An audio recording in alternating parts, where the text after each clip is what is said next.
This is the future. This is not the past. The new XFL will kick off in 2020. If you smell what the XFL is cooking.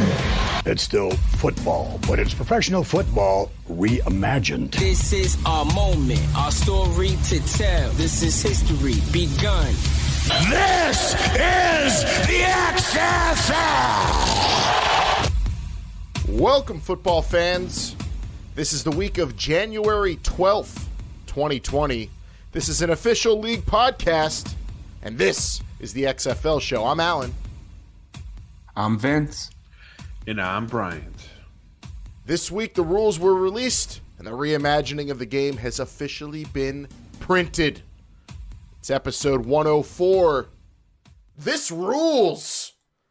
And we are only 4 weeks, 1 month away from kickoff 2020. Training camp is hot and heavy. We got our rules, and we got the rules expert this week. Head of officiating for the XFL, Dean Blandino, is going to be on the show. Unfortunately, Jake's not here to say we're closer than ever, Vince, because he took this week off because he said he needed a week to totally absorb all the rules, learn about them, and come fully prepared for next week. I don't blame him. There is a lot to digest here. We're going to try to do that on the program. Now that we see that number 4 for the number of weeks, I equate that to 1 month. And that is just closer than ever. I cannot wait. We finally have the rules. This thing is starting to feel as real as it gets. It is officially closer than ever. Bryant, Jake's studying as we speak all these rules. We're going to talk a lot about them today. First off, Vince, I love your calendar on this show. You continue to amaze me with your calendar math here every single week. But yes, Alan, I printed it. You say printed rules. I have them in front of me, and I've been studying them since they've been released. It's been an amazing week. I can't imagine Jake right now. I'm sure Jake is sitting in a room with a locked door and just tons of paper in front of him, chalkboards everywhere, writing all this stuff out, making sure it works in his brain and on paper. He's going to make sure these are done and understood to the T. So you guys may have them printed out, but I always have them on my tablet pulled up on my homepage, which is xfl.com/rules. Yep, that's where you can find the rules if you want to read them online, right there, xfl.com/rules. And we want to know your opinions on them. You're going to hear a lot from Dean Blandino. We're going to dive deep into discussions about each and every single rule that came out this week. Dean Blandino is going to clarify a lot of stuff, that interview, and then we're going to discuss our reactions to the interview. So it's going to be a lot of fun breaking it down, but we want to hear from you at XFL Show, at XFL 2020. Let us know what you think of these rules. Which ones do you have questions about? Which ones are you excited about? And we could hopefully clarify and maybe discuss it together right there on social media at XFL Show. And of course, the XFL fan line is wide open for you to call in and be on the show. Be heard by all your fellow football freaks at 724-565-4XFL. Call in anytime and leave a voicemail, and we could put it on the show. Also, training camps going on in Houston as we speak, and actually today, as we record this on a Saturday morning, guys, joint practice day is today. So teams are actually going to lock horns for the first time a little bit today. That's going to be a lot of fun, and we'll be able to react to it all on the next show. But training camp's getting hot and heavy, and I cannot wait. Next week, Bryant, you and I will be down there in Houston for training camp. Live and in color, Alan. You and I will be there watching the action unfold in front of us. It's going to be great. It's going to be a lot of fun. I can't wait to get down there to bring you as well, listeners, some great insight and some coverage of what's going on. I can't wait to see some of these rules in place. That's what I'm most excited about. I'm still going back to these rules, but going down there for training camp to see what's going to happen every single Saturday and Sunday for the next 12 weeks after the season kicks off. Is what I'm most excited about. Yeah, when we're in Houston, I've marked off at least 80% of the time I'm down there, I'm just going to watch kickoffs being practiced. Wherever there's a kickoff, I want to be there to see how that thing works. I want to get a glimpse of it. Well, we get a glimpse of everything, right? We're not just kickoffs. I want to see punts. I want to see this double forward pass in action. There's a lot of things that I want to see while I'm down there, and I'm glad that we're going to get to be a part of it. You would be so fortunate. I don't know if coaches are going to let our eyeballs on those double forward pass schemes. We'll see, but we'll be down there in Houston trying to see everything we can, and that's going to be a fun trip and show from Houston. So look forward to that. Of course, you can find the show on any podcast app or on XFL.com. We dropped a bonus show earlier this week, right when the rules came out, an instant reaction show. We dipped our toe into some of the stuff regarding the rules, but today is going to be very thorough as Dean Blandino will be joining the program. But you could find this show right there on XFL.com. And Vince, right under in the news section, under where it says podcast, there's now a new transaction section in the news portion of XFL.com. So you got rules, podcasts, and transactions all there on your homepage. Yeah, you got that right, Alan. And that transaction tab has been, just on fire the past several weeks, or a week or so, dealing, you got camp injuries, you got guys popping up on different teams. It's very exciting just to watch that and see all the new players that are coming out there and see how they're going to perform in training camp. We're just kind of 1 week into this thing, but I imagine, these depth charts are really going to start to take shape as we go through the next week of camp. And I'm very interested to see, by week 2, probably by the end of week 2, to see where these new additions line up on the teams. Yeah, it's been an active couple of weeks regarding, the rosters, because we expected that, with training camp. You got injuries. You've also got fresh blood out there, available guys that teams could bring in. So we've been monitoring that. And let's discuss some of it and everything else going on in Houston right now, from TDECU Stadium to Rice Stadium to Del Mar Stadium and everywhere in between. The XFL has taken over Houston. Training camp's underway, and there's some news and notes from down there in Texas we got to talk about. What more can you ask for? Can't ask for nothing else. Let's break this. Everybody be ready to work today. Trust in your teammates, know your and do what you got to do. The championship run starts right now. Wildcats on 3, 1, 2, 3. Let's go. Let's go. As usual, Bryant, the Wildcats are hyped down in Houston. Moss has got his players fired up. We'll talk about LA in just a second, but in training camp in Houston, I'd say so far the big news has come from the Dallas camp with the Renegades. Landry Jones, the quarterback. As we were recording the other day, earlier this week, the injury news came out about his knee, out 4 to 6 weeks. We touched upon it, Vince, but Landry Jones goes down and apparently going to be out into the beginning of the season. We shall see. We talked a little bit about his backup, Philip Nelson, stepping into the starting role. He's been with the team, but since then, the team has also brought in another quarterback, former Syracuse quarterback Eric Dungy. Yeah, that's right, Alan. Eric Dungy, this kid out of Syracuse, just one tough SOB. He was in several NFL camps this past season, and I'm very excited to see him in the XFL. Make no mistake about it, this kid is not just going to be a camp arm as far as I'm concerned. I could easily see him passing Phil Nelson or their other quarterback, Gerard Hurd, once he gets a little bit more acclimated to the system. This guy, he is not afraid to run the ball, a very effective runner, stick his nose in where it doesn't belong, and he can also push the ball down the field too. Drastically different quarterback than what we got in Landry Jones. So I could see them using both these guys come the season starts if Eric sticks with the team. Seems like a good double forward pass kind of quarterback to throw out there for a gadget play, but also a good leader. I mean, he had Syracuse in some pretty big moments and led them for a while there, and he's bounced around some NFL practice squads.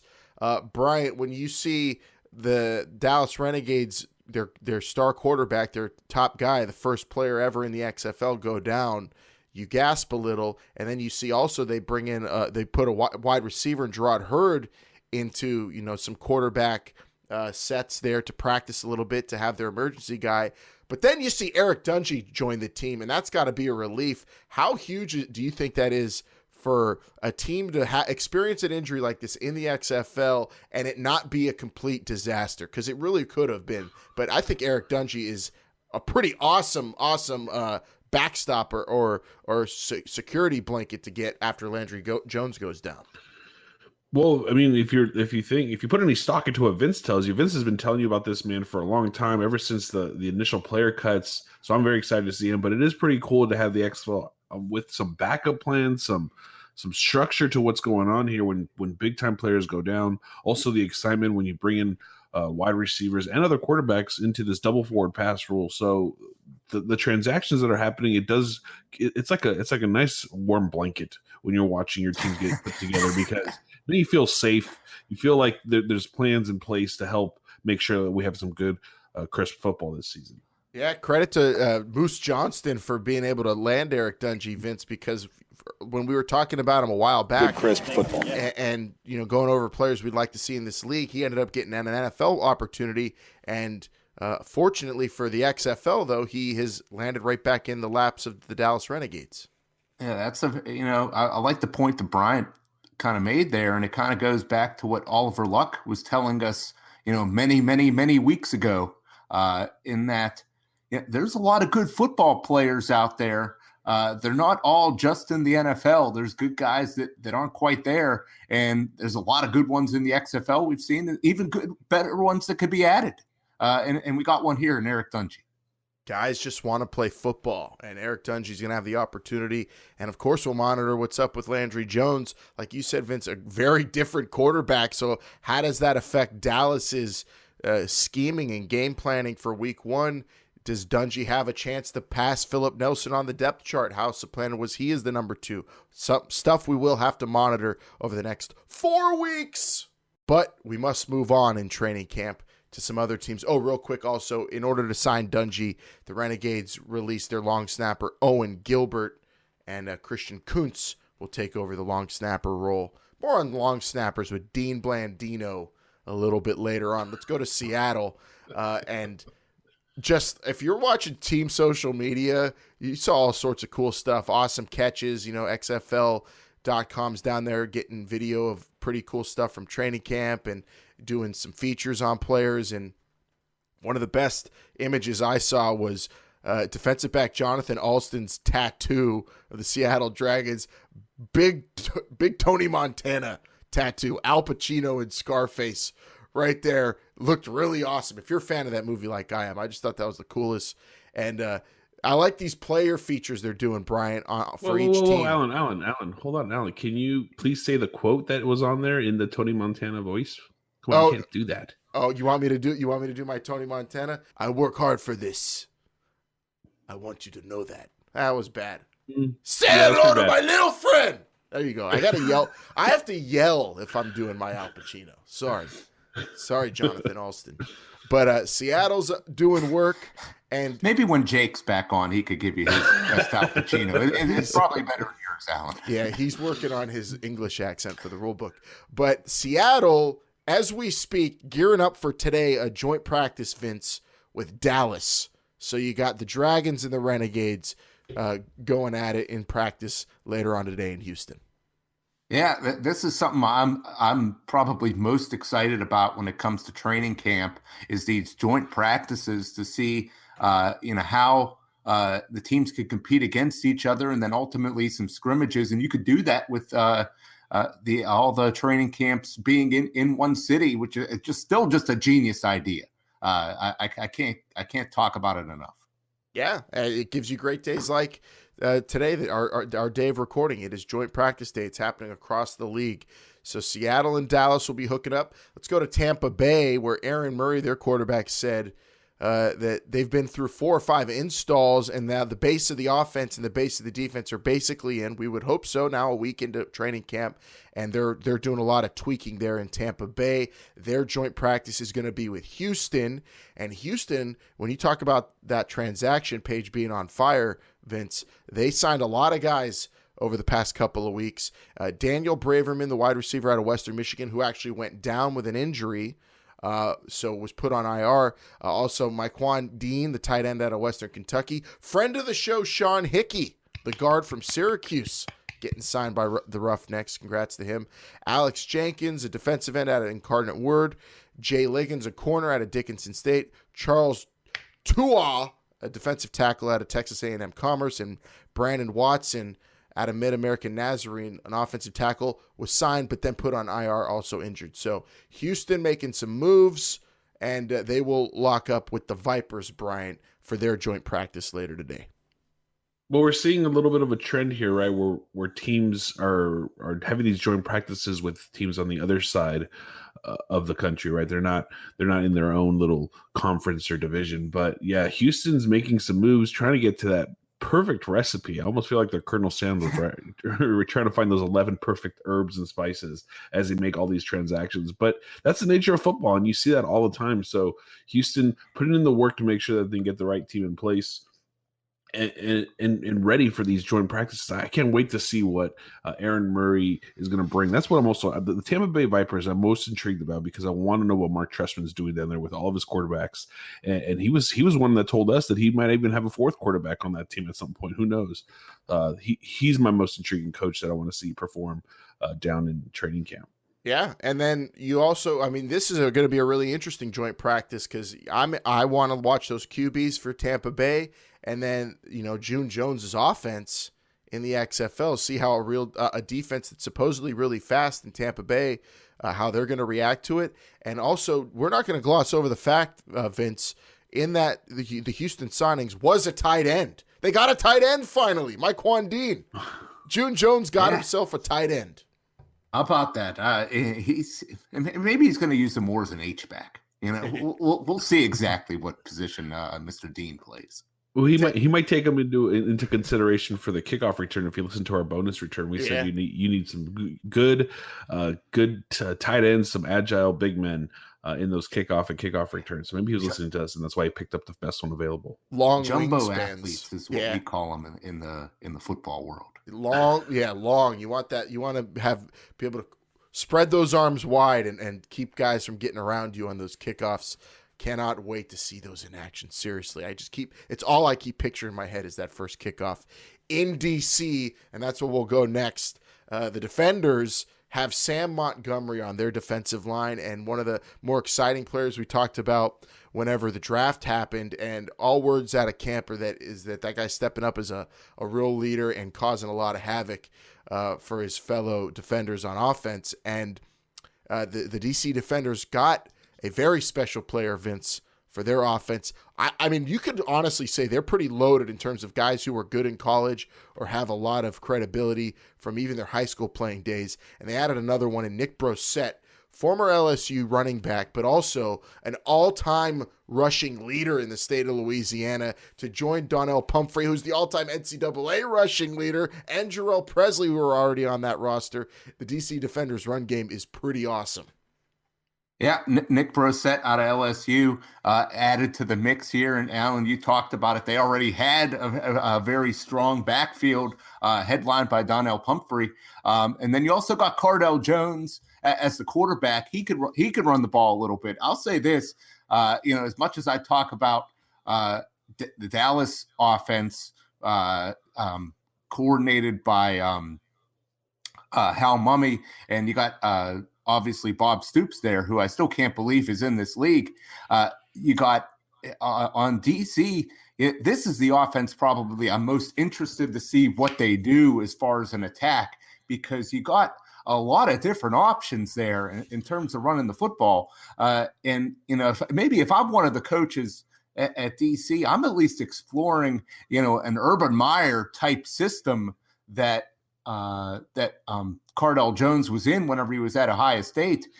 Something, a lot of shotgun based, a lot of good running out of the shotgun. You certainly got some athletes there that could take advantage of it. You got a good slot receiver in Eli Rogers, that could shake loose on some RPO type plays. I'm very, very fascinated to see what they come up with here in DC. I think it could be one of the tougher offenses to stop, especially if they get that tempo going with the 25-second play clock. Yeah, fast. Yeah, that's Pep Hamilton's team. Yeah, that's the Pep Hamilton mantra, Bryant. And he brought up the RPO. Bryant, Vince said it.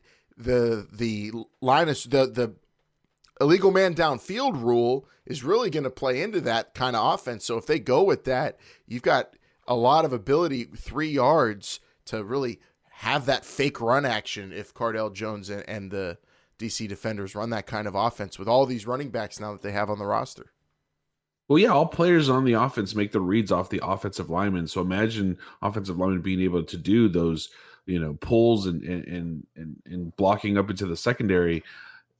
You're going to psych out people so bad when it comes to runs that the passing game just opens up mightily. So I'm really excited to see that RPOs in the XFL, because I feel like the XFL has molded its rules, and I think Pep Hamilton's going to take full advantage of those RPO rules. Yeah, but I mean, even just stopping this offense, I think just on even if they just line it up and pound it against you, I think it's going to be difficult with Bro set, a tremendous cutback runner, Allen. I know you covered him a lot at LSU. He could just, plant his foot in the ground and go. Oh, he's a legit back. Yeah, he is a very special player. And then you add Pump in there too, who is an Aztec god and an amazing legend, a college football legend, I will call him. I mean, that run game is really good. I expect them to utilize all those players, and I think the RPO point there, Vince, is really accurate. I think DC is definitely a candidate of teams to take advantage of the rules. Also, going back, though, to Houston, do you think June Jones will do that at all? Because his offense is a lot different from that, but you might have to. I mean, the league's almost asking you to kind of run those kind of plays, at least a little bit. He might, but you gotta incorporate your system. I'm sure at some point he's going to install that. But as of right now, he's got his offense that he wants to install, and he's going to do that. It's not like he has several months to put together an offense. He's only got about a month or a little over a month or so. I think he's going to stick to what he knows, and then it's going to have some principles of a run pass option. But I still expect, June Jones to push that ball down the field early and often. And Brian, I think if we're going to tab one of the joint practices to maybe get a little too physical, it's got to be this one. DC is going to line up on Saturday with the LA Wildcats. So by the time anybody hears this, it'll already have happened. They might have seen some of the images on social media. Hopefully they're not too graphic or violent, but I expect it to get physical when Winston Moss's team gets to their joint practice with the Defenders. And LA's coming off of a 3-hour practice on Friday too. So Winston Moss has been working his Wildcat team pretty hard so far in Houston. He has, and I don't know what you guys feel like, but I feel like the LA practice and the LA training camp has been the most silent out of all the 8 teams. We haven't really heard much in terms of movement and what's going on down there. Winston Moss has been kind of playing everything close to the vest. So I'm very curious to see what Winston Moss is doing out there against the DC Defenders. But you're right. They might be holding in all that aggression that it might come out on Saturday. He may be quiet in terms of, actual information being released, but believe me, he is yelling loud and clear. He's got a megaphone. He's out there with a megaphone. It's the best thing ever. If you're not watching it on their social media at Wildcats, at XFL Wildcats, he's out there with a megaphone yelling at everyone. It's actually quite entertaining. I just meant more in the sense that of what's coming out of camp, transactions, all we're hearing is the Wildcat way. They're really, hammering that home. That's the message. We're going to play a clip of the coach's reactions to the rules, and you're going to hear also, as usual, Winston Moss's reaction to the rules coming out. Very different from all the other coaches as well. Let's go to New York, who brought in Chad Kanoff, the former Princeton quarterback, was on the Bucs practice squad to join them in camp. So now they're getting ready to have their joint with the St. Louis Battlehawks. So adding a quarterback there to maybe compete or back up Matt McGloin, we'll see. So the Battlehawks did make some moves, Vince, transactions, signing Dwayne Hendricks, an edge rusher out of Pitt, a linebacker Matthew Thomas, who played for Florida State, and then Demore Pearson L., who was drafted out of Nebraska, but ended up going to an NFL roster or practice squad, is now back with the Battlehawks. And so they added 3 more players. And, three players we recognize, at least you and I, Vince. We were talking before the show. I think Matthew Thomas is a player who's had some issues but could be pretty good, and you and I know all about Dwayne Hendricks. Yeah, Matt Thomas, tremendous athlete there. Has bounced around a little bit in the NFL. But Dwayne Hendricks, I'm very excited to see this kid. I've been following him for probably the past 6 or 7 years. Originally signed to go to University of Tennessee, played early on in his career at Tennessee. Playing on the defensive line in the SEC is no joke, especially at a young age, then ends up transferring to University of Pittsburgh. This kid battled a lot of injuries, just, could not stay healthy, could not, even though he was playing, was definitely not 100%, but a big kid on the defensive end position. He could definitely hold up at the point of attack. There's no question about that. I expect them to be strong in the run defense and hopefully be able to get after the quarterback on the pass rush. I think they're getting a nice player here, St. Louis is, in Dwayne Hendricks. And they're going to be going toe-to-toe with the Guardians later today, Bryant. So your favorite logo versus your least favorite logo in a joint practice later today. I don't know. Did I say the Guardians were my favorite? I don't know. Don't skip on Pearson logo. That's Derek. That's a good point.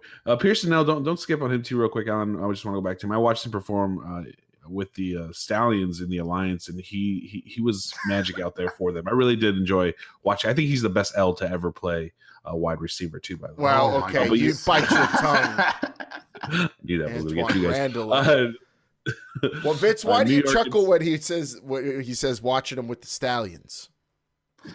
Just that Bryant's still talking about the Alliance. I still think it's somewhat relevant. I mean, you've seen a lot of these players perform. It's not relevant.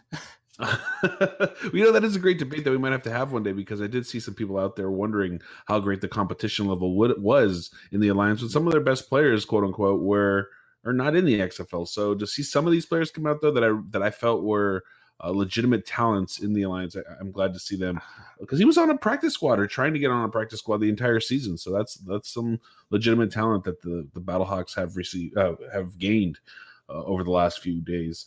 But Alan, you said New York and St. Louis are going to have their joint practice. This one I'm very intrigued to see, because these are division foes that they're going to get together. They're going to play twice throughout the season. To see what kind of animosity. Now this one is where every coach is going to just be like, no, we're not really going to show them too much, because we want to make sure we save it for the season. It's a team you could potentially be playing 3 times.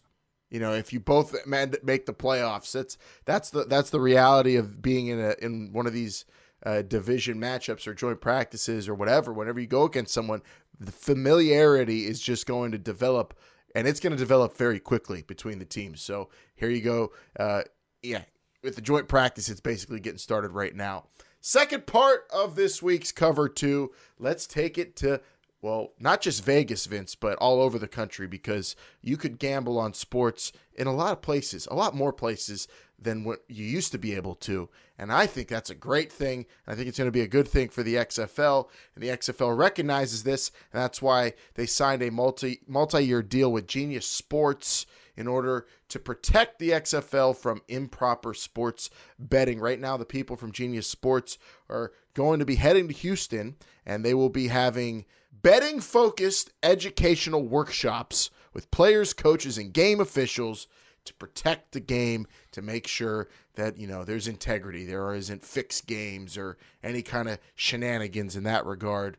And Genius Sports also works with the English Premier League and the PGA Tour. So they have a reputation, which is great for the league. And that's what you need whenever you're about to have a sport that's going to be gambled on, hopefully by millions of people. And some states already this week, Vince, began authorizing and clearing the way for fans to go bet on the XFL this week. Yeah, how about that? This is something you kind of have to do. You got to have a kind of like a seminar, so to speak, from an authority like the Genius Sports that the XFL's brought in. All other professional sports leagues, NFL's included, they always have a workshop for players entering the league, telling them, what you can and cannot do and what to stay away from with regards to gambling and all sorts of other temptations that are out there in life. So I think this is excellent that the XFL is going to do this. Gambling, corruption, probably bigger now than ever. That could potentially happen. Hopefully it does not. And I don't think it will whenever the XFL is taking these kind of precautions. Brian, what do you think of states like Delaware, though, saying that the rules coming out this week were a little too different for them as a state to authorize the XFL to be bet on? So there are some states that are maybe steering clear, at least for now, and maybe mid-season might change their minds, but initially are afraid to authorize betting on the XFL. Well, that's why these seminars are important, and that's why the XFL had the Wildcats go to Las Vegas to explain all these things. Maybe the New York Guardians should have gone to Delaware for their mini camps to help Delaware understand what's going on with the XFL. It's just an understanding, and again, nobody wants to go into something not really fully understanding what's going on. And I understand the due diligence, but I think as the season progresses, you'll see more and more people offering towards the XFL betting odds, but also the XFL is welcoming all this, right? They've worked with the Action Network on Twitter. I've seen them put out full articles and interviews and things like that. The XFL is embracing this more so than any other league, I will say, in professional sports. And to hire Genius Sports to do this for you is just showing everyone else how serious you are about, betting and how you're going to embrace this going into your first, your inaugural season here in 2020. Yep. Covering your bases, making sure everybody's smartened up and that this could all happen in a clean, legal, and respectable fashion. And that's what I'm excited for. I cannot wait. This weekend, Vince, is a great weekend for betting on football, NFL divisional playoffs. And I'm looking forward to doing that, hopefully, a little bit during the XFL season where you put your money on some games and hopefully some prop bets, because there are some interesting opportunities with the rules of the XFL for prop bets. Yeah. Football, certainly, the number one bet on sport by far. And to continue that after February, you got to imagine that sports books around the country would just be salivating over an opportunity like that. And then you talked about props, Alan. Yeah, like I could easily see it. Will 2 forward passes be completed on the same play? Like I could see that right now. That's going to be very interesting to see. Will Eric Dungy lead the league in double forward passes? I don't know if it's going to be him, but we'll talk about that as we get closer to the league. My money's on Keenan Reynolds for that. All right, let's get into the bulk of this week's show, and that is rules. Without rules, you have chaos, as Jake would tell you if he was here and not home reading all the rules. So before we discuss even further than we did on our bonus episode earlier this week, all the rules that came out, let's have the man in charge of the officiating in the XFL, the rules expert of rules experts, Dean Blandino, joined me earlier this week, and we got into everything that I thought, Bryant thought, Vince thought, Jake thought, and even you, the fans, thought was essential to square away and really hash out and fully understand and grasp. We took some of your questions on social media. We took our own questions, and we fired him at the head of officiating for the XFL, and he responded with, I think, clarity and simplicity, which is what this is all about. Safer, smarter, simpler rules. So after the interview, we're going to discuss and react to everything he says. But first, it is Dean Blandino in this week's Good Crisp interview. Good crisp football. Head of officiating for the XFL, Dean Blandino. Welcome to This is the XFL show. It's been a pretty fun week for you, hasn't it? Yeah, it's been a busy week. We announced our rules, and I didn't realize how many people were interested in the rules of the game. But we've been nonstop all week, just on different shows and different conference calls. And it's been a lot of fun. Yeah, absolutely. And yeah, I could tell you as a fan, as a football fan, this has been the week I've been looking forward to the most, just because it is the reimagining of the game. The rule book is just that. And we saw a lot of differences here from some of the more traditional football we've come accustomed to. And it's super exciting. Let's dive into some of these rules. You're the man to talk to. So I want to start first with just the overall concept of the rules that you put together. It seems like there was a conscious effort to just simply provide more opportunities for true offensive plays from scrimmage. The overtime, the punt, the field position as a result of the kickoff rule. There's going to be a lot of offensive plays under center or in the shotgun. Was that the case? Was that the goal?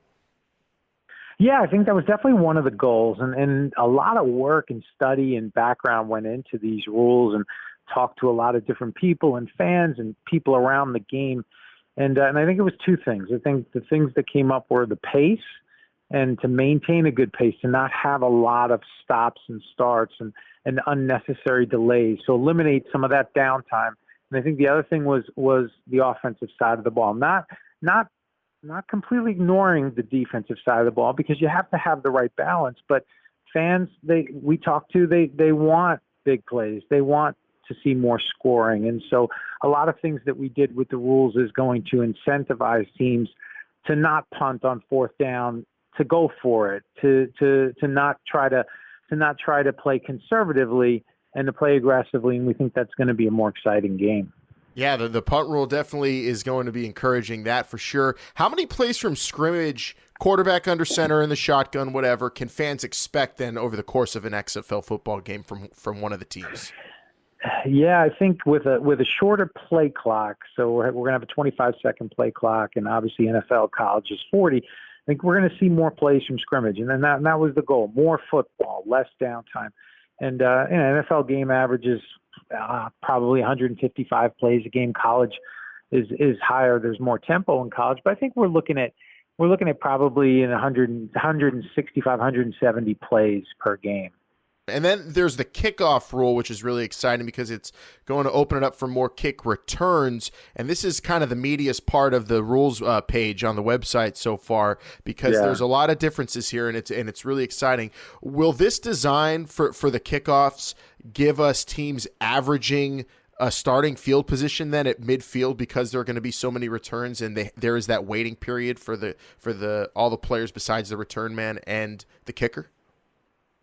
Well, yeah, I don't know if it's going to be midfield, but I think you're going to get a pretty good starting field position, because, again, it's set up differently, at least at the start of the play, where you're going to have 10 kicking team players at the return team's 35, and then 10 return team players at their own 30, so 5 yards apart. So it's going to definitely promote more returns. And we'll see, depending on what happens, the blocking up front and how many yards. But what we've tested is, I think your average drive start in the NFL is probably somewhere at 22, 23, close to the 24-yard line. I think we're probably going to be somewhere near the 30-yard line. But again, it's going to depend on those returners and those blocks, and I'm excited to see what happens. Yeah, I cannot wait to see. This is a totally different kind of concept for sure, and I want some clarity just for my sake. Exactly how does the illegal procedure work on the kickoff? Is it anything in the end zone or short of the 20 is a penalty? Correct? Yeah. So you have to kick the ball past the 20 in the air. So if the ball that's to prevent. You've got all those players up front. That's to try to prevent, kind of a line drive kick to try to hit one of the players. So it has to cross the 20 in flight. If it doesn't, it's just a dead ball, and it's gonna come all the way back to the 45, the kicking team's 45-yard line, similar to a kickoff out of bounds, which is a very big penalty. So teams are incentivized to not try to kick the ball near the boundary, or not try to play around with a pooch kick close to the 20-yard line. And then you have the teams that can't leave their restraining line until either the ball is touched by the returner or if it hits the ground after 3 seconds. So if they leave too soon, that would be a 5-yard penalty we're calling that like an illegal formation. Okay, so also there's a rule where the ball will go to the 15-yard line, I see, and that's if the ball, I'm assuming, hits the ground within the 20-yard line in the end zone and then bounces into the end zone for a touchback? Yeah, for a touchback. So then, that's to incentivize the returner. We want to see that player take that ball out of the end zone and return it. We feel like the play, we've eliminated those high velocity collisions that happen when you have that big run up. And so if the ball hits in the field of play beyond the 20 and goes into the end zone and the returner downs it, then that would be a touchback at the 15. The normal touchback where the ball just goes through the end zone, that'll come out to the 35.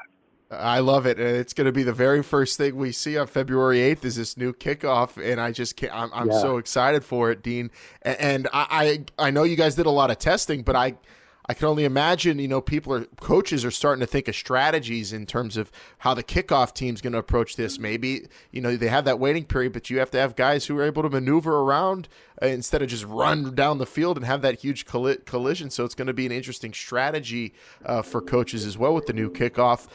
Let's get into the pace of play here, Dean, with the 25-second play clock. You alluded to it earlier. Considering how fast-paced it's going to be, what are the rules going to be regarding defenses making personnel changes then? Yeah, that's a good question. So 25-second play clock, and we have a dedicated ball spotter. So that's not an official, but somebody that's just responsible for spotting the football. And we feel like at the end of the play, on average, we'll take about 7 seconds to get the football down and wind the play clock. So you're looking at 32, 33 seconds from end of play to the ball being made the next snap. So if the offense substitutes, then the defense will have a reasonable opportunity to match up, and that's the same as NFL and college rules.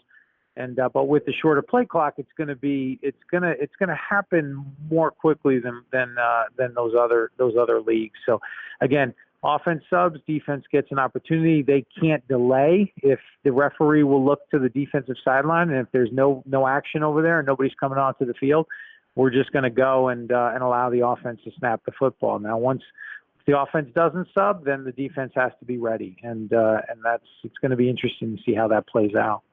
And we know skill players on offense are going to have headset communications. You talked about that. What about the defensive players? Are there going to be 1, 2, 3? How many players on that side of the ball get it? Yeah, I think right now the plan is to have you can have up to 3 on the defensive side of the ball, and there's 3 levels on defense. You have your defensive line, you have your linebackers and your corners, and then you have your safeties. So 1 at each level would be the max, and we'll see how many teams.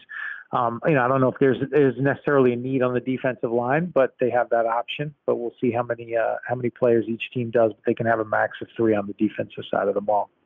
Awesome. So the pace of play is going to be really, really exciting, really different. Defenses are going to have great cardio. We've been talking about that with the coaches we've had on the show, Dean. So I'm excited to see that as well. And then there's the double forward pass. Now, I don't know how often we'll see the play attempted, but it's an exciting rule. It's interesting. Is the real work of this rule, though, I'm thinking hopefully lowering the amount of situations where referees are attempting to figure out if the ball was a lateral fumble or a forward pass. I mean, because now, when coaches call that kind of play, that swing pass or that backward lateral and a throw, bubble screens, I mean, they're going to be going more forward than not. So maybe that'll eliminate those situations a little bit. Is that the thinking? Yeah, I think that's one of them. I think it will, in some instances, eliminate that need to have to figure out whether it was forward or backward. Certainly if the ball is caught. If the ball hits the ground, they're still going to have to figure out forward or backward, because if it was backward, it's a live ball. And obviously if it's forward, it's dead. And but I think that was one of those things where that's an exciting play, but it's a tricky play to run if you're only allowed 1 forward pass. And so we wanted to promote that type of excitement. And so now it's another layer of strategy. It's another play that the offense can put in their playbook, and something the defense just has to be ready for. So we're excited about that and see how that plays out, and how often, like you said, how often teams are going to use it. With that remains to be seen. Yeah, I can't wait to see if a coach puts a second quarterback out there for that play. I mean, that's totally able to do that. This question regarding the double forward pass team comes from one of our listeners, Kurt, who asks, can a backward lateral occur between the two passes on a double forward pass? Yeah. So you can have a maximum of 2 forward passes from behind the line, and but you can have unlimited backward passes. So you can, and then that's the other thing. It's just a max of 2 forward behind the line, but backward passes you can throw in a backward pass between them, before it, after it, however you want to do it. It's unlimited in terms of backward passes. All right, there you go. That's the double forward pass. Now let's go to the overtime. And honestly, Dean, I am rooting for an overtime game in the XFL every single week. I can't wait. The shootout overtime. Were there any other rules or formats on the table? And ultimately, why was the shootout format chosen? Yeah, I think we looked at everything. We looked at all the, NFL overtime and college overtime. I think, ultimately wanted to do something a little bit different, make sure each team was guaranteed a possession. And I think the biggest thing that it came down to was really the flow of the back and forth. And if you think about penalty kicks in soccer, or you think about a hockey shootout, that was kind of the feel that we were going for. And I think it's going to be fast paced, and it's going to be exciting, because every play is either going to be a score or a stop.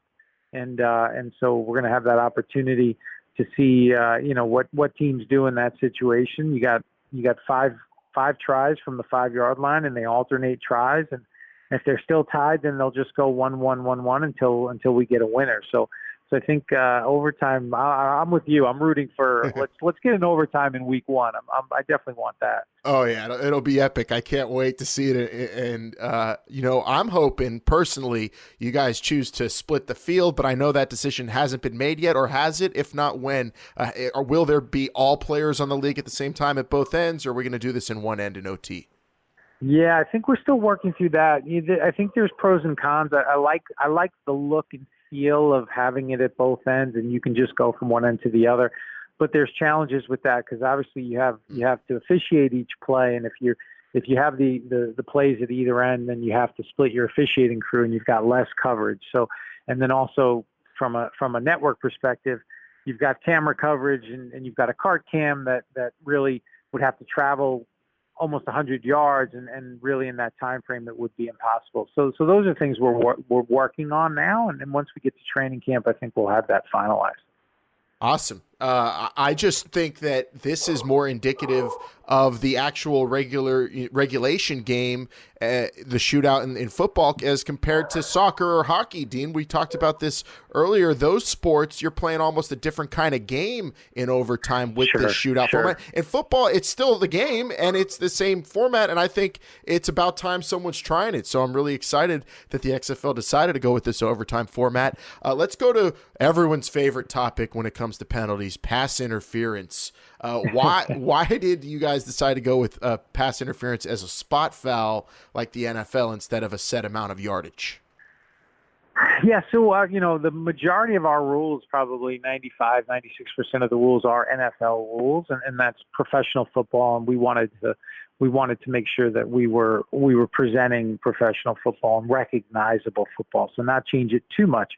And I think when you talk about the argument between the spot foul and the 15-yard max is just the level of athlete, and the professional athlete, especially at the defensive back position, is just better than the college athlete. And we want to promote the deep pass. And if you go to a 15-yard max penalty on pass interference, the concern is always that when a player's beat, he's just going to tackle or grab and prevent the touchdown and take the 15-yard penalty.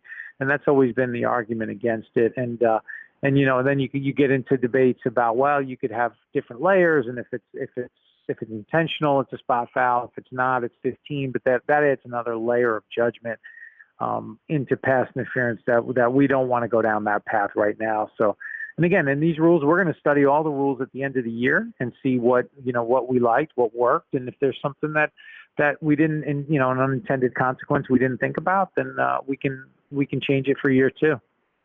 Well, it's simpler, I think, and the 1 foot down rule as well. I'm very excited for. I just want it to be as smooth as possible for these officials when they have to call those balls in the air and everybody's going for a 50-50. It's tough, But Sure. you guys have also said I saw you said in on your AMA on Reddit that hand fighting would be legal. Can we expect the XFL referees to be more lenient then, letting players play and relying on maybe the replay official to just keep an eye out for anything egregious when the ball's in the air? Yeah, I think we want our on-field officials to officiate, especially the downfield contact, and we'll allow, just like in the NFL or college, there's a certain amount of contact that's allowable between the offensive player and the defensive player while they're jockeying for position or they're moving downfield. But where we want to draw the line certainly is if there's a grab by the defender or if there's a push off by the offensive player, and then those are things we want to make sure that we penalize. And I think again we want to allow the defense to play and have a chance on these plays. We don't want it to be all about offense, but again, if there's something that steps over the line, we want our officials to call it. And we have a special question here from another listener, Dean, who wants to ask you. This is from Mark, who said, "Will pick plays be illegal in the XFL?"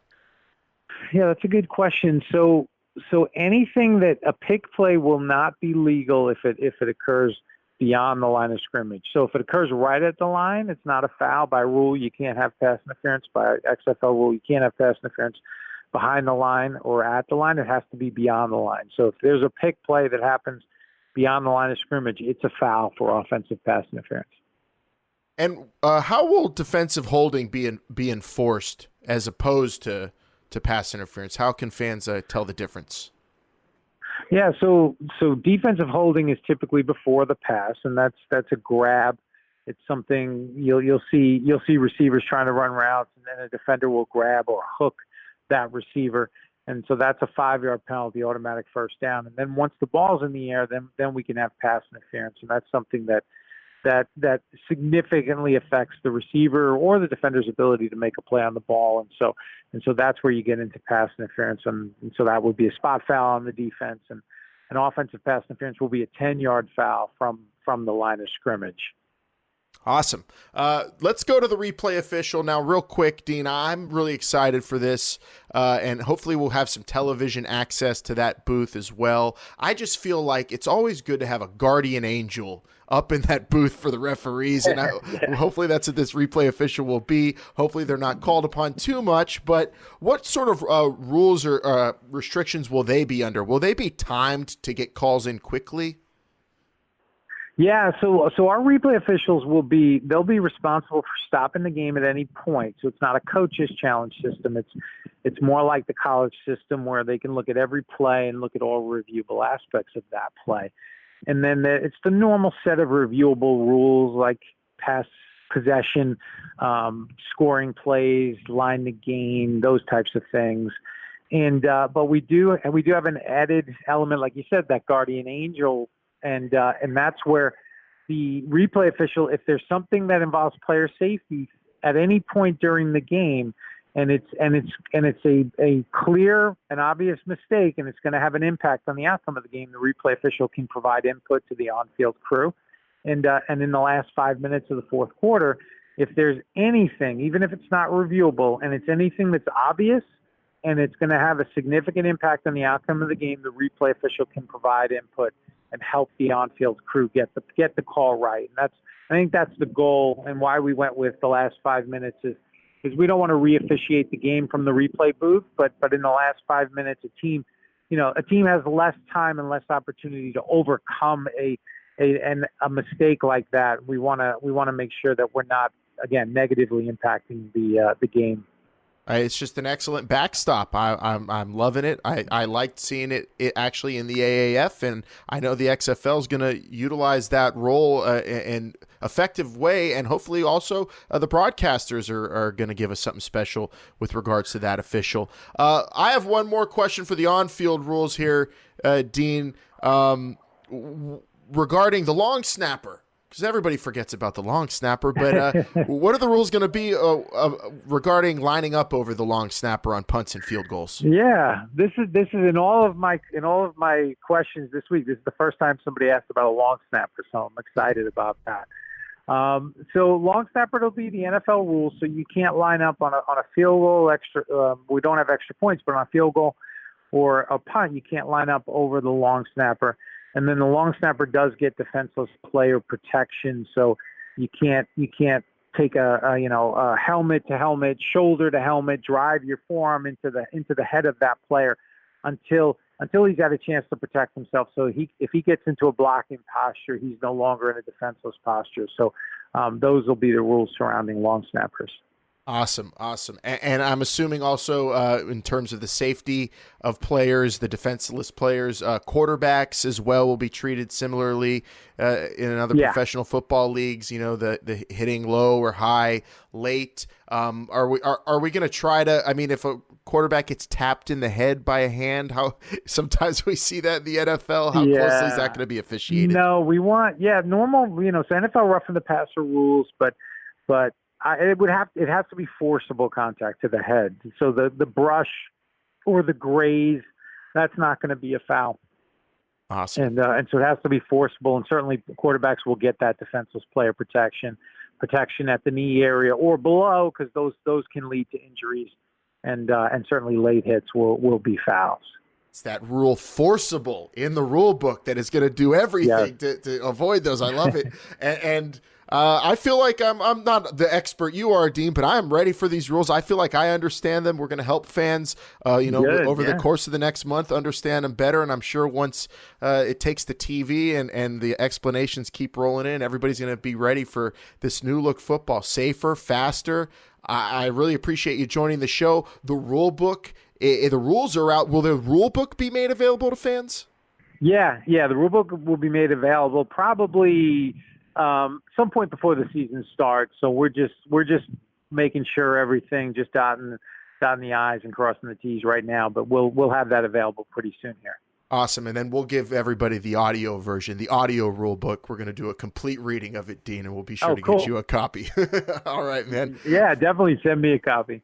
We appreciate it. And take care. Enjoy the run up to kickoff in February, and we'll talk to you soon down the road. All right. Thanks for having me.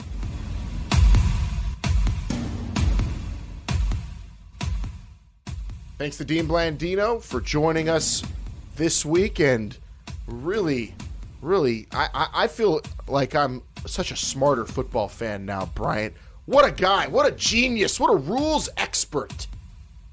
To sit down and go through all the questions that you asked him, Alan, to talk long snappers with you, it shows the patience of the man to go through, because he loves the rules. He loves explaining the game of football to people like us. So thank you for your time there, Dean Blandino, because I do feel more enlightened about a lot of these rules and understanding why some of these went into place and how effective they expect these rules to be in the XFL. Vince, let's get your reaction too, and let's also, while I talked to him, wrote a bunch of questions down for us to go over. And before we do it, let's have the coaches of the XFL give their thoughts on the new XFL rules to set us up for this week's Hot Read. The kicking game is an obvious starting point. The punting game, when to go for it on fourth down will be an issue with the punting game that's in place, and the kickoff and kickoff return. I think those are significant issues relative to game planning. And then, of course, the faster clock. That's going to be the biggest impact for the offense and the defense side of the ball is how fast we're going to be able to play with the technology that we're using. We're going to have to be much more efficient getting personnel in and out, whether it's offense, defense. The extra points, just whether to go for 1, 2, or 3, will change a lot of your thinking in the fourth quarter. We tried to expose our team to all the rules differences on the last day. We had a day which was just purely a situational practice for us. It was a walk-through pace, but at least to expose them to that. They would have zero impact.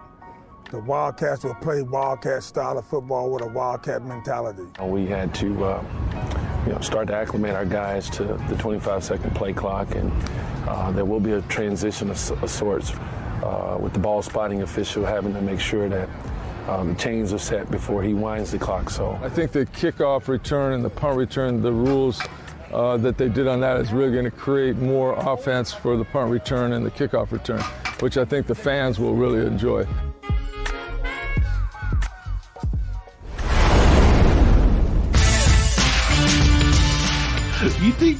Do you know how like there's always those coaches, that say you have to have a C. The school recommends you have a C average to compete.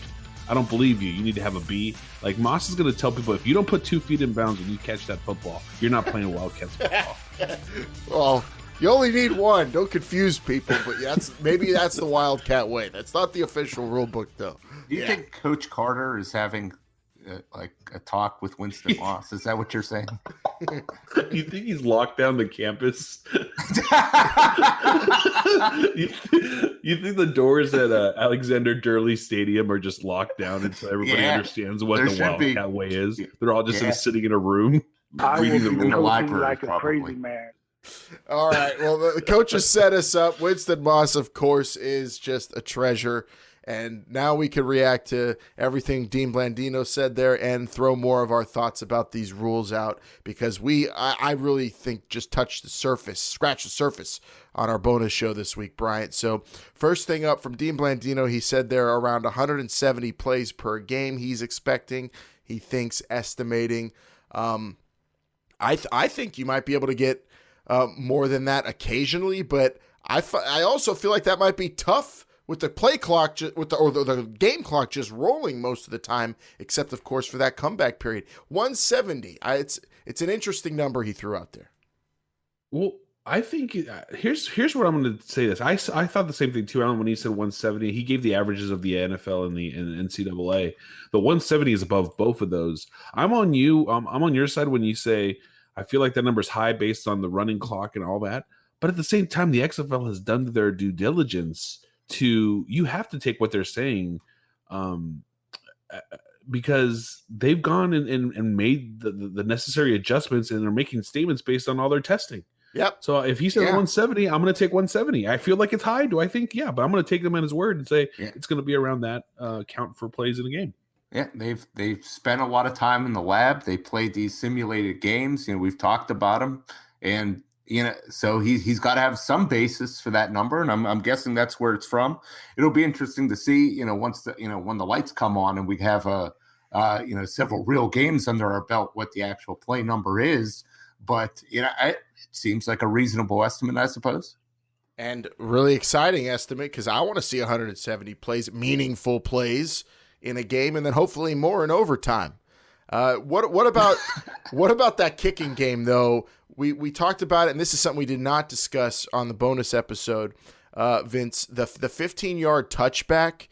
I brought it up there to Dean Blandino, and he reiterated that the ball has to clear through the air the 20-yard line, but if it bounces between the 20 and the end zone and goes in the end zone and is a touchback, it goes to the 15. That is the ideal situation for the kickoff team, of course, save for like an amazing run down the field where you catch the guy or create a turnover. But the 15-yard touchback, is it possible, you think, for any kicker to really try to execute that? Because it's a kicking it a long way and hoping for that bounce and hoping for that touchback. It seems difficult. I don't know how many of them we'll see, but that's definitely something to strive for if you're the kicker.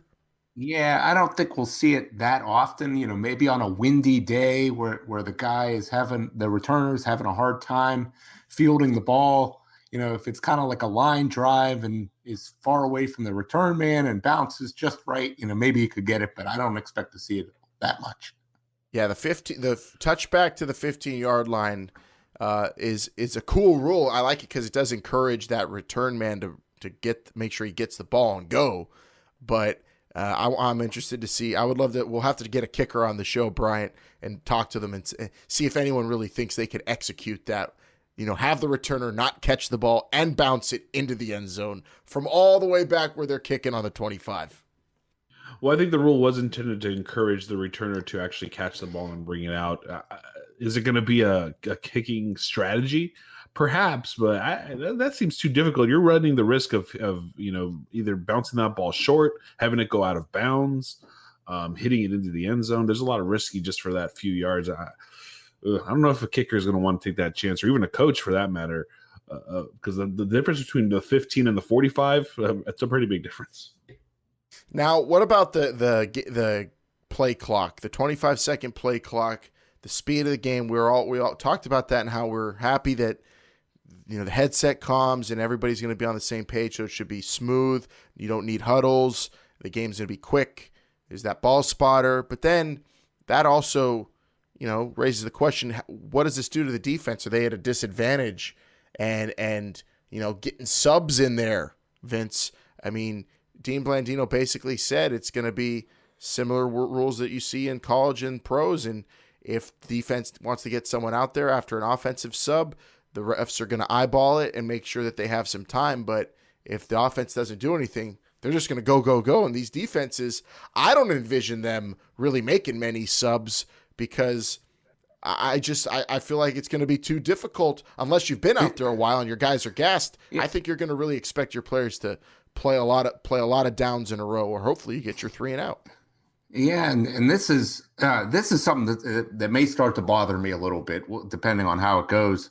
And he did also, and this kind of coupled, he talked about the fact that all of these skill positions are going to have a headset.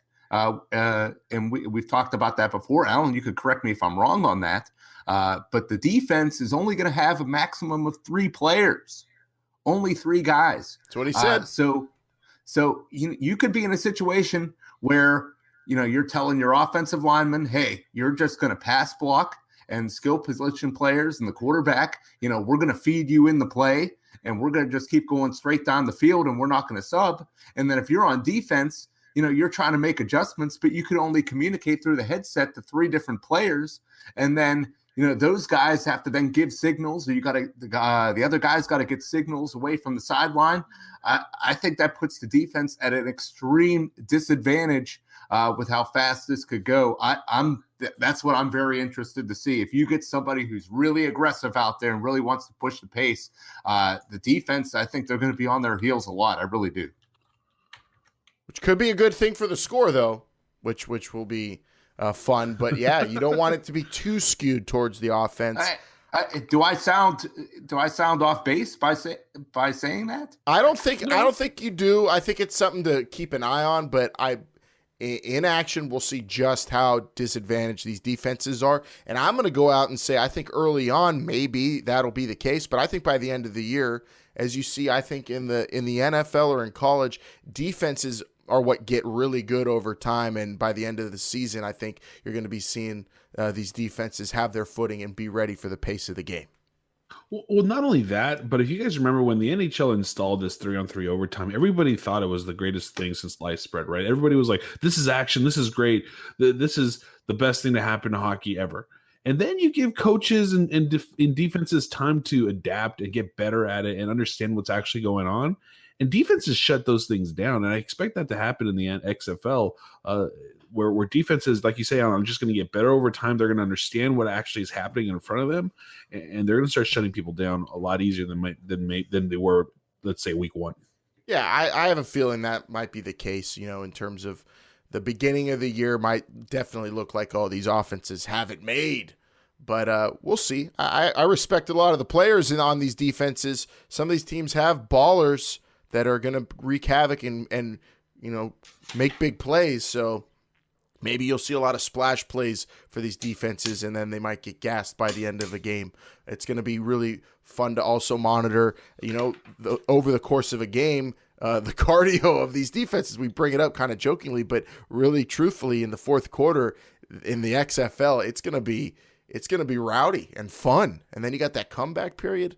My goodness. I love how it sets up. The double forward pass rule. He explained a little bit further there. Dean Blandino did, Vince. I'm hoping that because you have that option, that coaches aren't asking quarterbacks to throw maybe so parallel. So that most passes, hopefully behind the line of scrimmage, are forward, so it's easier and clearer for referees to call, because you want to avoid that, did it cross that plane? Is it forward? Is it backward? Do you think, from what Dean Blandino said, there that we might see that less in the XFL. I'm surely hoping, because that is so difficult to even call on a replay. Yeah, I agree with you, Alan. I think we will see it a little bit more on those types of situations, just because you don't have to worry about that. Yep, but then of course you've got screen passes coaches are going to want to utilize, and backwards pitches or whatever, and those are always going to present opportunities for those close calls. Well, always. I mean, you're going to have a lot of different innovations with this rule in place. I still think that you could use this rule to get short gains, not necessarily that big bomb downfield. We talked about that on the bonus episode.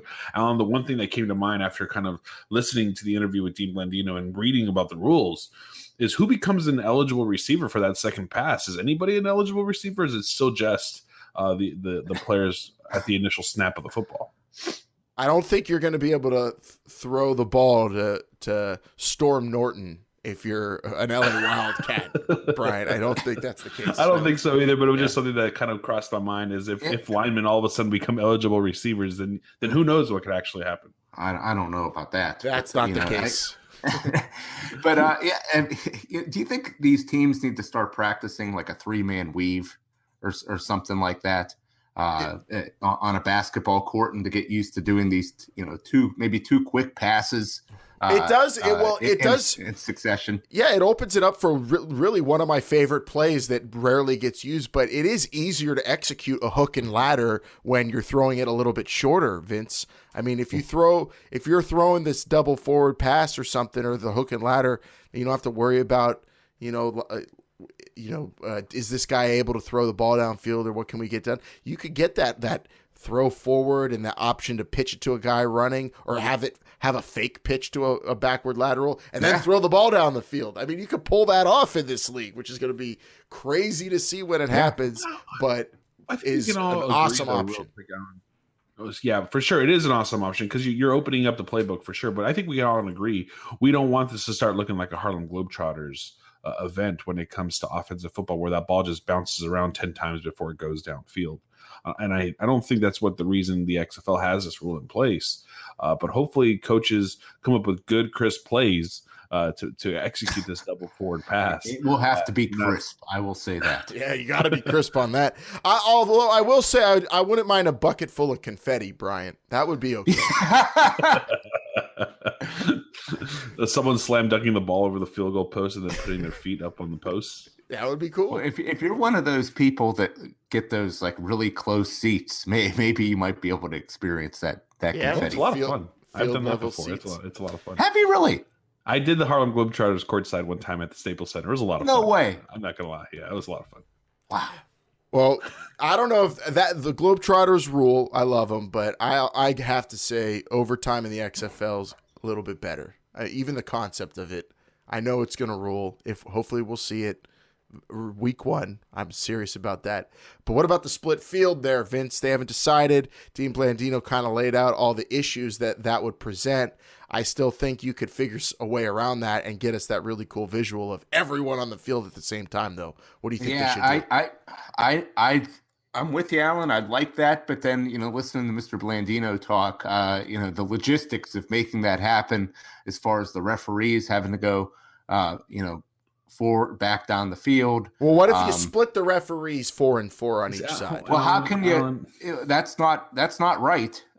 You should have the same amount of officials reffing the game at all times, as far as I'm concerned. So, Alan, I'm sorry, Vince, to cut you off, but I'm sorry to break this to you, Alan. They've already probably decided that it's not going to be split. They're just trying to figure out a way to let you down easy. Like, this isn't going to happen. Like, it's just impossible. It doesn't make any sense. He said that it was physically impossible to get a camera all the way downfield to record the second part of that split field overtime. It's just not going to happen. It's not necessary. I understand the visualization of it all, but it's just not necessary to get, if the important thing is to find the proper winner of the football game, it's not necessary to do the split field. Fine.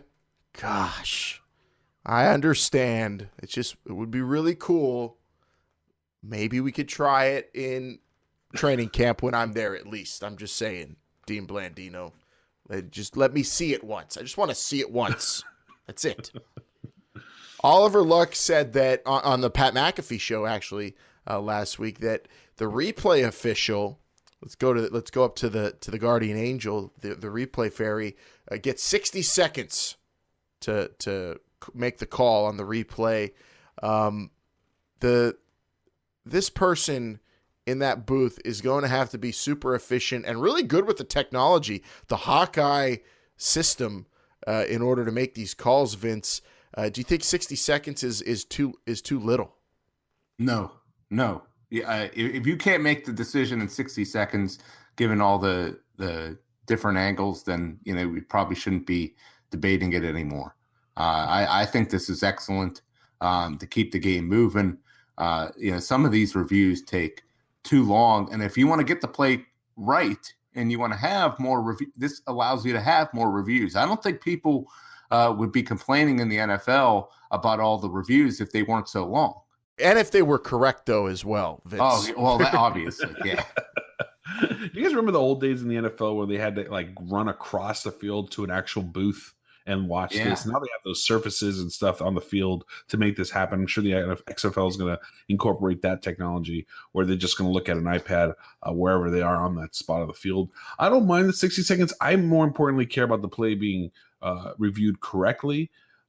So if you have to take a little bit over 60, I'm okay with it. You can also make that time up by not taking so long on other plays that don't take that long. That's true. Yeah. And I like what you said, Bryant. If the game was faster overall, then maybe you wouldn't mind taking a little bit longer for a review. Maybe the 60 seconds is really to protect them, saying, well, if they get the call wrong, it's like, well, he only had 60 seconds to make the decision. I'm hoping that's just a suggested 60 seconds. I don't know. I don't want to see like a clock, a countdown clock, and then if the person doesn't make a decision in the 60 seconds, a buzzer goes off and they say the play stands. I don't want to see that. That would be the worst. Get the call right. The people in the crowd are like 3, 2, 1. Oh, and that would be great. Their team got their... Oh, would that be good? Oh my God, I'd love that. Oh my goodness! I brought up there the long snappers with Dean Blandino and lining up over them and just protecting certain players, and that got into the quarterbacks and grazing of the helmet.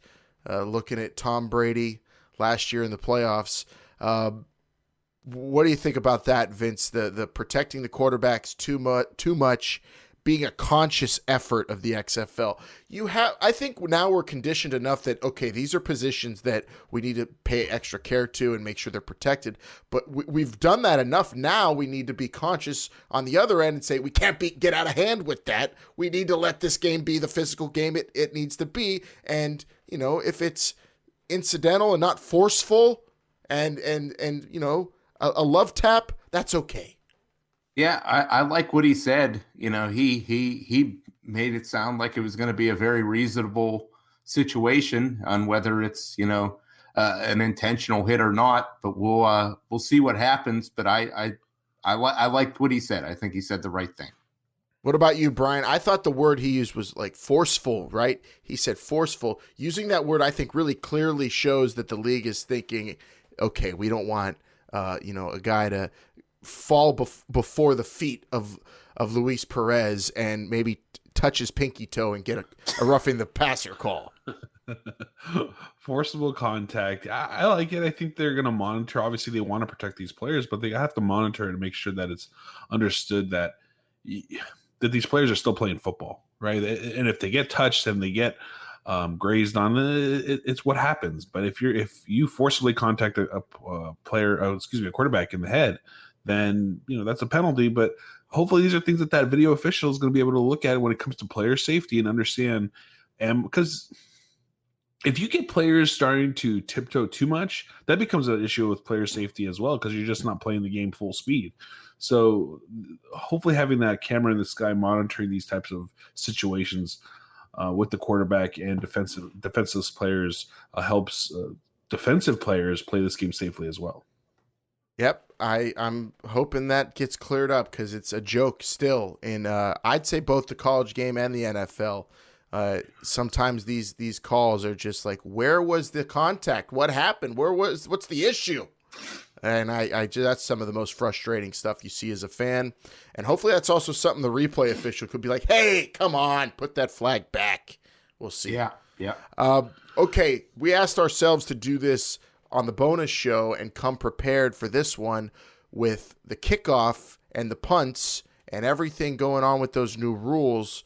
What do we think the average starting field position will be in the XFL? I asked Dean Blandino, Bryant. He said somewhere around the 30. You've thought about it since the rules came out and we did that show. Where you got the average starting field position in the XFL? I thought about this mightily, and I figured there's one of two things. Either this is going to be returned or it's not going past like the 40-yard line. Yeah, yeah. So I would say it's going to be somewhere between the 30 and 40. I'll just say the 35 because you're going to ask me for a specific answer. But if it's not around that, you're gone and you're scoring a touchdown. I really like your answer there. That's exactly what I was thinking, Bryant. And especially if you did some data analysis and you remove the extremes whenever you're calculating your mean, that's probably what it will end up being. That's math. The 35 is probably the more logical, but I actually wrote down the 40. I think they're going to creep up towards that midfield because it's going to be difficult, I think, for these kickers to gauge how close to the 20 they get it. If you kick that ball to the 19 and you're in the clear, these return men are going to have, it's going to be easy for them, I think, to get that much space to get to around the 40 before guys can come down and get them.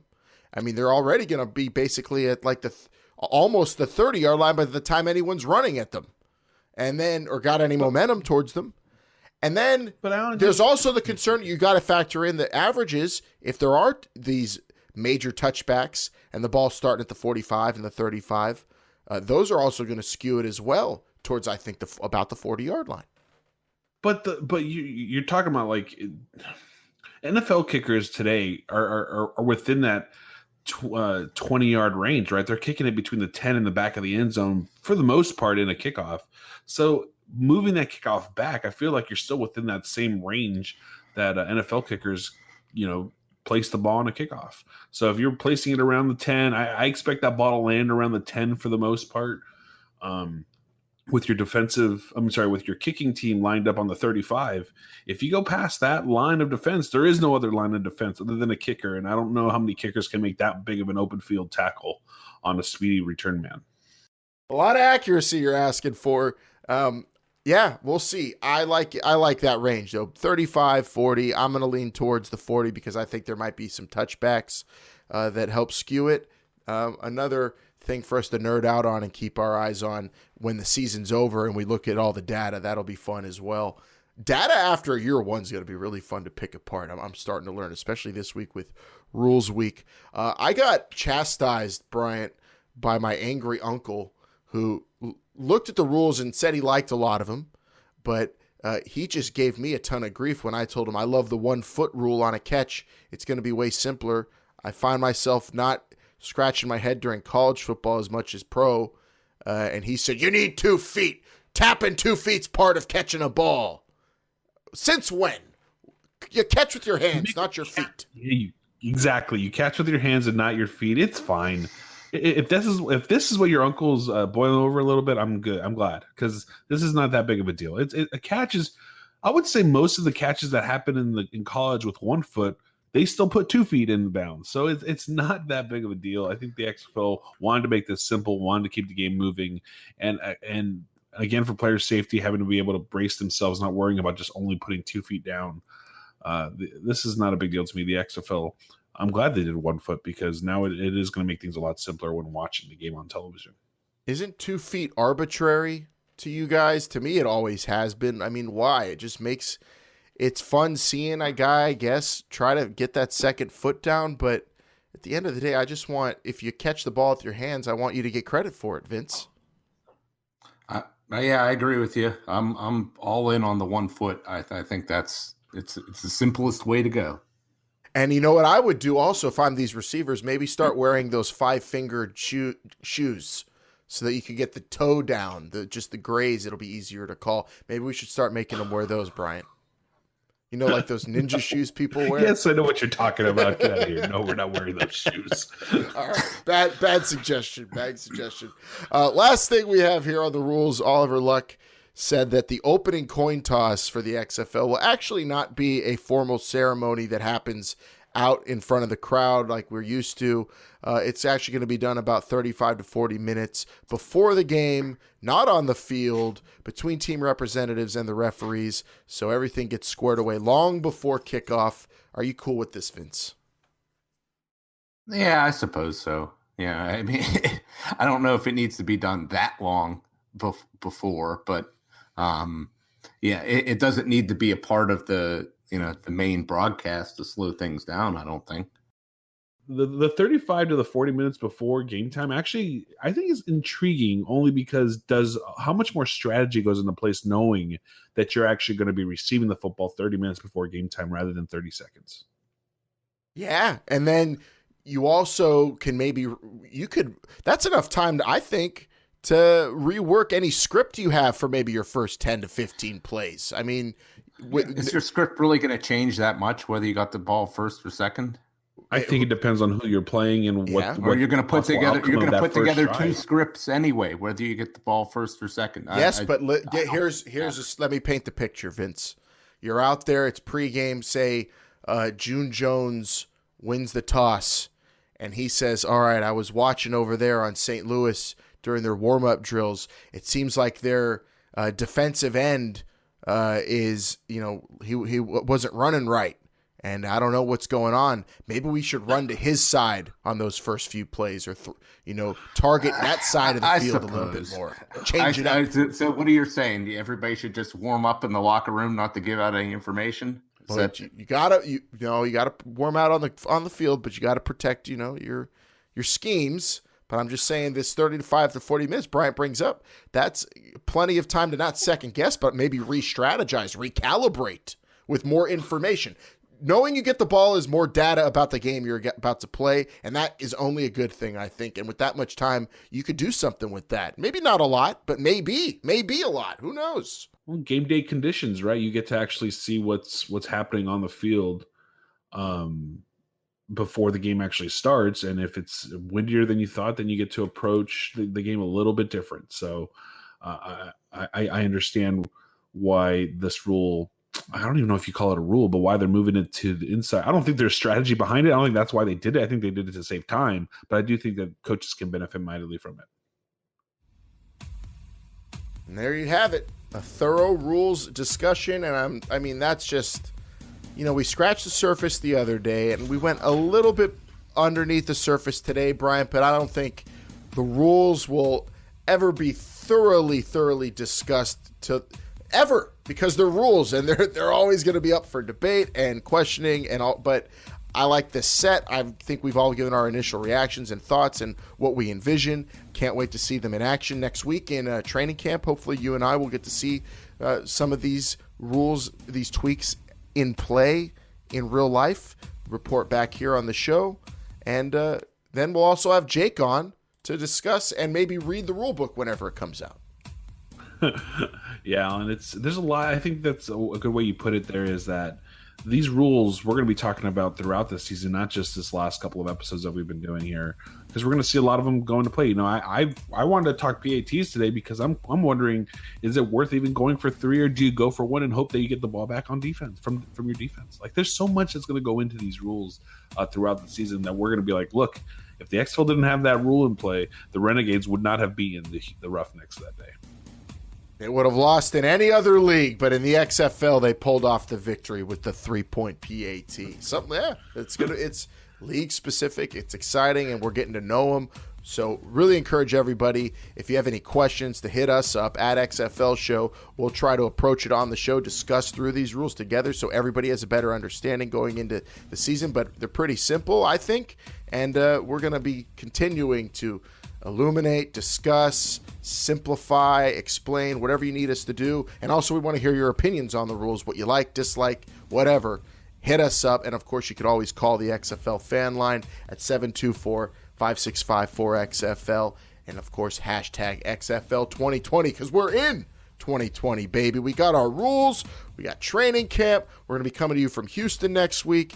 It is going to be lovely for everybody when we're just 3 weeks. We're going to be 3 weeks away next week, Bryant. That will indeed be closer than ever. You're right, but let's not get ahead of ourselves. We're still just 4 weeks away to kick off, but we will be 3, and then at some point 2, and then 1, and then we will be there.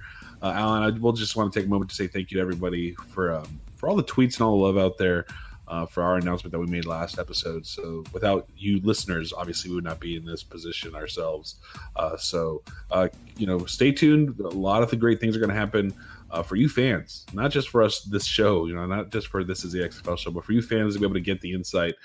More to come, especially with you and I, Alan, in Houston next week.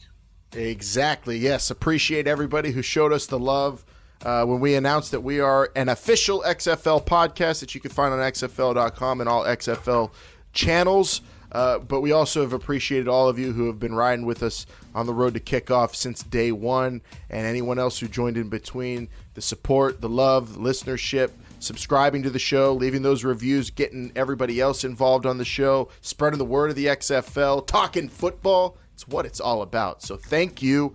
And next week, we're going to be live in Houston. Well, live on tape. It's a podcast, I know, but we're going to be having a lot of fun.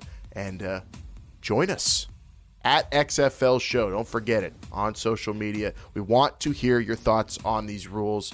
Plenty more to discuss. Jake's going to be back having read them all through next week, Bryant. So he's going to make us probably do a whole segment on what he learned and what he's interpreting them as. So get ready for that. Just brace yourself.